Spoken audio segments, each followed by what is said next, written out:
अस्सलाम वालेकुम। आज इस वीडियो में मैं आपको एक स्टार बनाने का तरीका बताऊंगा कि ऑटोकैड में एक सिंपल स्टार कैसे बनाया जाए। अगर आप ऐसे लाइन के साथ स्टार बनाने की कोशिश करें तो ये लगभग ऐसे ही का बनेगा।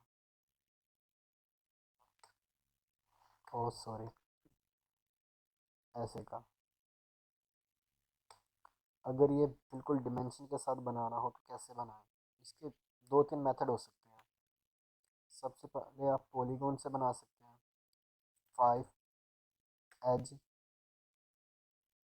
To small. Okay,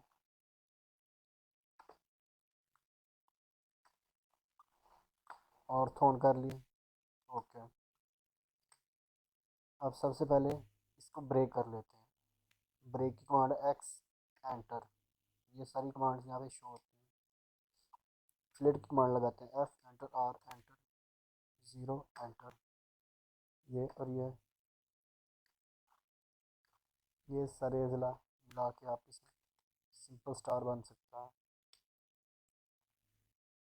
rotate command लगाए, सीधा कर लिया इसे। अगर इस पॉइंट पे अगर आपसे कोई कहे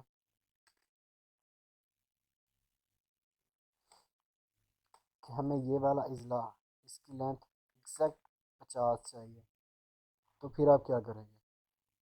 एक सिंपल तरीका, आप स्केल की कमांड लगाएं, एस सी एंटर, ऑब्जेक्ट को सिलेक्ट करें, एंटर, फर्स्ट पॉइंट पिक करें और इसे रेफरेंस दें, आर एंटर। जिस ज़िले की लंबाई आप करना चाहते हैं 50 या जो भी रिक्वायर्ड, उसको उतनी लेंथ दे दें। ये आपकी 50 लेंथ आ जाएगी आराम से। D L. ओके, हर तरफ से ये कंप्लीट 50। चलो, आज की वीडियो में इतना ही। मिलते हैं आपसे अगली वीडियो में। अल्लाह हाफिज़।